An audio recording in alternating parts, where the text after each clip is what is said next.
Do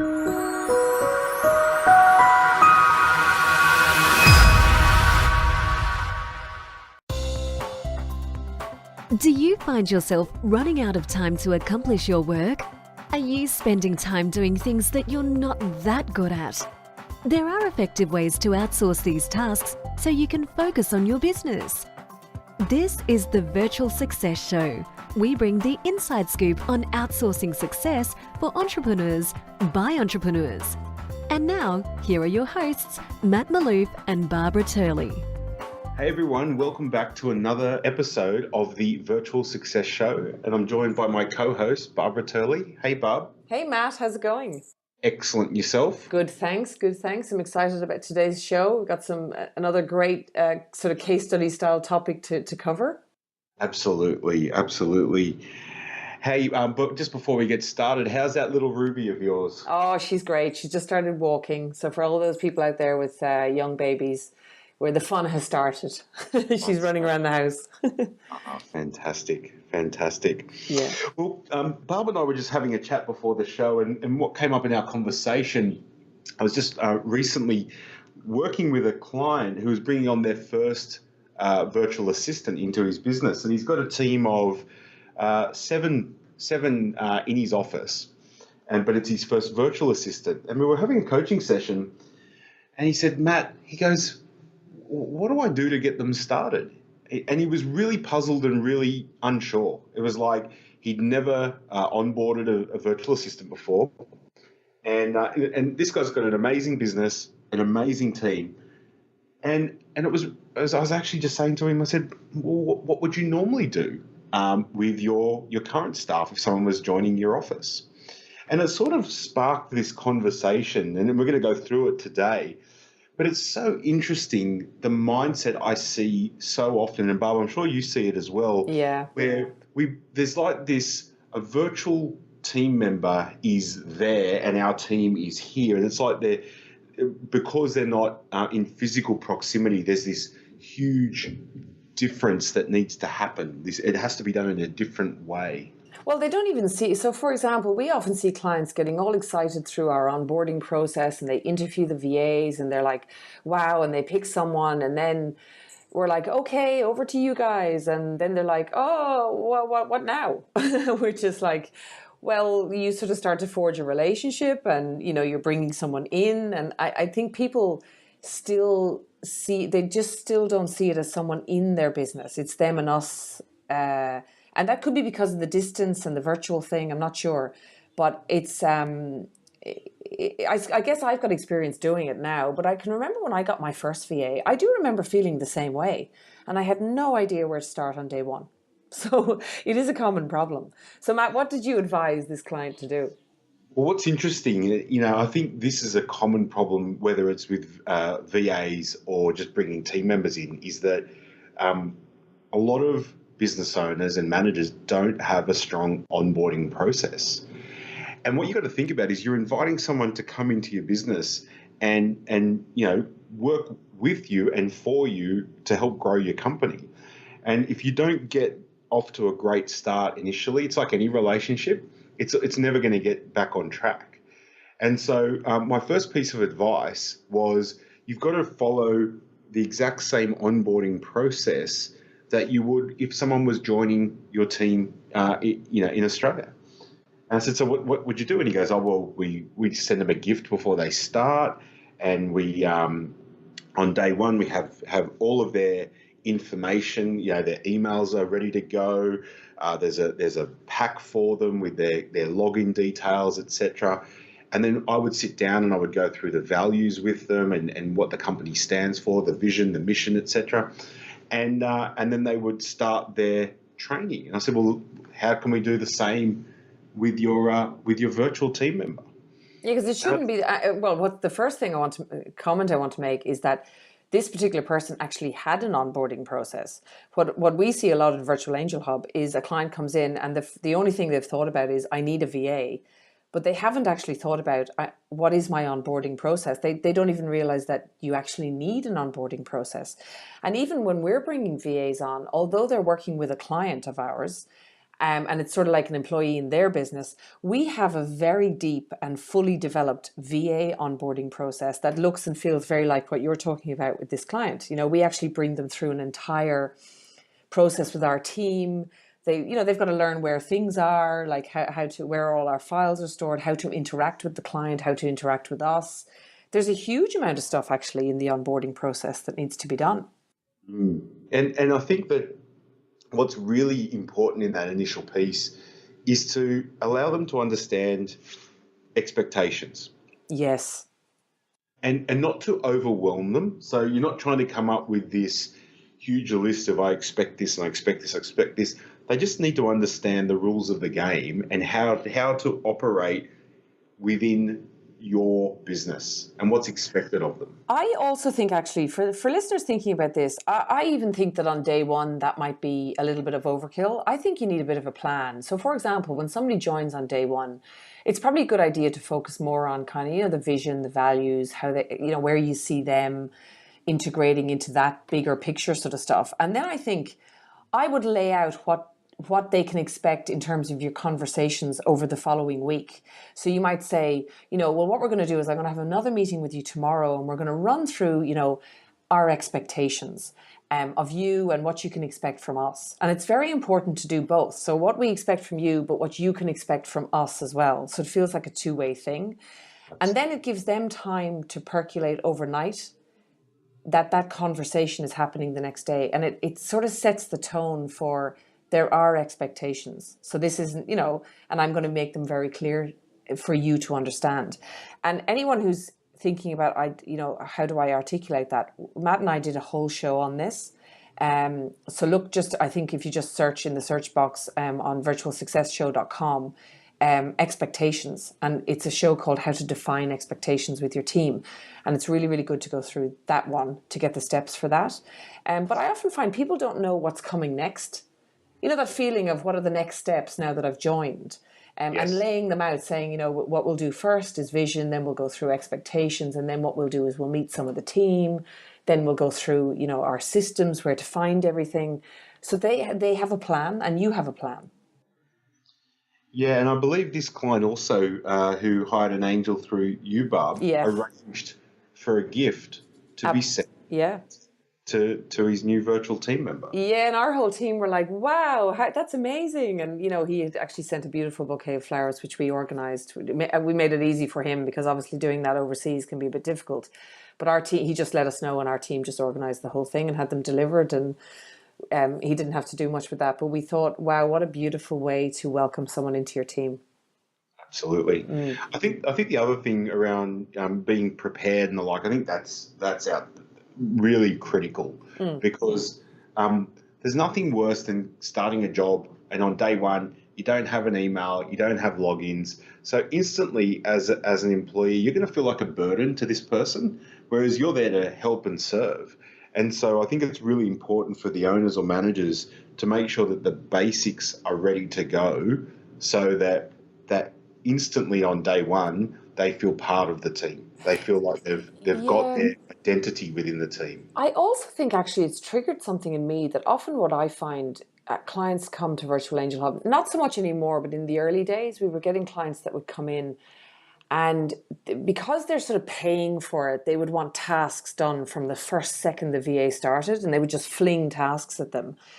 And I sort of feel, like this onboarding thing is actually so pivotal to your relationship to get it right, that it is really worth spending the first week, I would imagine, or the first few days at least, on really just onboarding the people and not actually having maybe a task or two to sort of get them started. But it's very hard to just fling a task on day one with no conversation or no onboarding of any team member. And I don't think you would expect somebody in your office to be like that. Absolutely. And I think you bring up a really good point too. What I see a big mistake a lot of people making with virtual team members is not communicating, not jumping onto Skype, having a video with them, allow them to see you, allow you to see them, building that human connection. And I think that it's so simple these days with Skype or the like to be able to have a face-to-face meeting with somebody. I think it's absolutely crazy to not do that. I think also too what it does for you as the business owner is you start to get a feeling of the environment in which they're working in. Yes. And you can start to make a judgment call on whether they're actually in a productive environment, because a lot of virtual assistants work from home. Mm-hmm. And you need to make sure, in order to, again, set the standard and the expectations, that they've got a good workspace where they can focus and do the work that they're asked to do. Absolutely. And that, or things like, I've often said to clients, sometimes, expectations can be things like, it depends on your work style. So, Matt, you're quite busy all day because you're in coaching calls with clients. So people can't just ping you all day long on Skype with questions. Whereas I'm actually more I tend to be more in the operations of my business. So I'm actually available a lot during the day for my team. So I like to be kept in constant contact, but some clients don't. So it's even important to kind of lay that out in the beginning around your expectations, and their expectations of how you can follow up with each other and where questions are going to be answered. I mean, something as simple as that. I've seen that particular thing, some relationships fall down on that alone. Yes, absolutely. And I think that's really critical, is to communicate that style to your virtual assistant initially as well. Otherwise, what's going to happen is you may have the expectation of constant communication and you're not getting it, or you may have the expectation of little communication and you're getting overly communicated to. Which can drive you nuts. Both of them can drive you nuts. Yeah, it depends Exactly. what you want. I mean, I learned that myself the hard way because I didn't think about that other people have different styles. Some of my VAs they're techie guys, so they're not great communicators, and I get a bit antsy because I like to communicate. And I've had to settle into their style for their particular role a little bit, because my expectations of their natural style were misaligned, actually. And they were great people at the job. I just didn't sort of settle on that in the beginning. So that's why I feel passionate about this onboarding thing now, and this particular setting of the communication style. And also understanding, I guess when you take someone on, you can't just, you will have an expectation of how the communication is going to work, but it may not be their natural style. So you kind of got to know that as well, and you'll figure that out over time. Absolutely. And I think in the initial phases also, you want to work out what your VA's strengths are and feed them some tasks that allow them to play to their strengths, because it's going to help them to build confidence. Mm-hmm.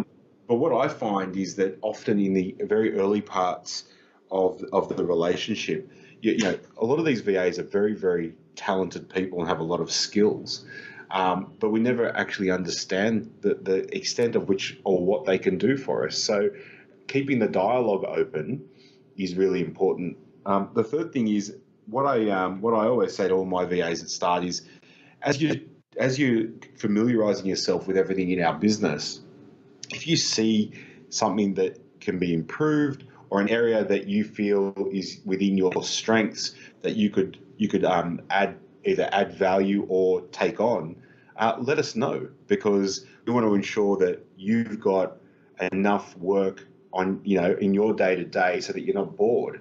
And I think in the initial phases, I think it goes to the two extremes. Number one is either we don't have enough for them, and so they're sitting around bored and we don't feel like we're getting the value.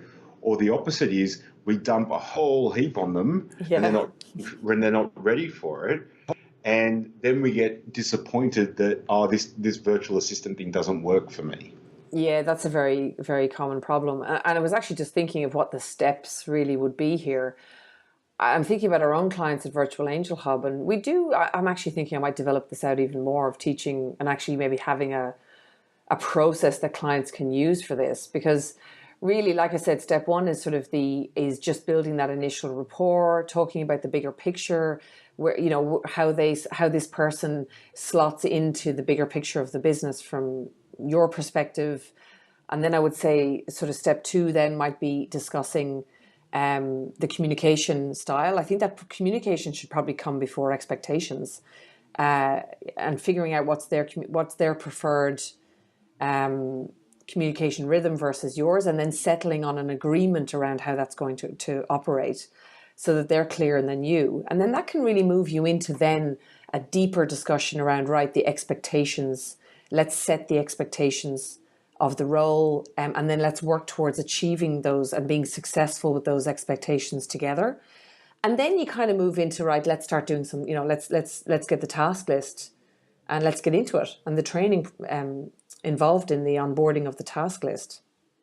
When I think about it, this whole thing could take a month easily. And I was going to say the only other thing probably to communicate is those steps, as you were saying earlier, Barb, on what training will occur over the next few weeks. Yeah, being very clear. Yeah, here's what's going to happen next. Yeah, that whole thing. Everybody wants to know what's going to happen next. Because I even find it with clients coming into Virtual Angel Hub, they'll say, oh, what happens next? So we actually when we got that question a million times, we actually created a page on the membership site saying next steps, and we integrated it into our sales script.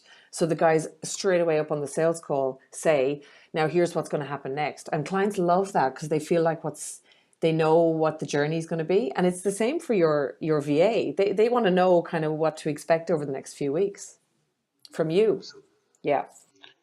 And so I think in summary, I think it's keeping it simple. It's spending some time. It's ensuring that you set your VA up to win. But more than anything is that you imagine that they were in the office, in your office next to you. Do exactly what you would do in that manner as well. So if you would send a gift, send the gift. If you would, have sit down with them, put Skype on and have a video conference with them and a face-to-face meeting. If it would be a meet and greet with the team, pick your device up and walk around the office and do an introduction to everybody. Yeah, that's a great idea. Yeah, that's a great idea. I think it's following the formula of what you've already got, or taking on board the process that we've just sort of outlined for you and keeping it really, really simple. But more than anything, it's ensuring that the person feels welcomed, they feel supported, and they're very, very clear on what's expected of them. Yes. Great tips there. I'm already thinking about revamping our own onboarding process. It's funny, every time I do these shows, my mind ticks and I go, yeah, there's a step missing. We have to, this constant evolution of our own processes. I learned a lot from actually doing this show. Absolutely. So, Barb, I think that's been really, really good today. I think that's going to be really helpful for the listeners. And please, if you found this useful, we'd love to hear your comments in the comments box or on our Virtual Success Show Facebook page.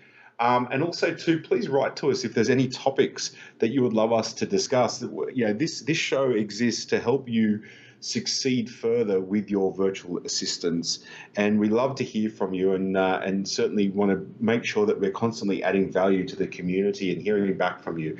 So please feel free to leave your comments, and also rate the show. Would be great, so we can get the message out there and help more people. But until then, thanks again for listening. Thank you, Barb. Thanks, Matt. Thanks, everyone. Thank you for listening to the Virtual Success Show. If you found this show helpful, take a moment to share it with a friend so that we can all grow together. Find out more about the inside scoop on outsourcing success by going to our website, virtualsuccessshow.com. Until next time, thanks for listening.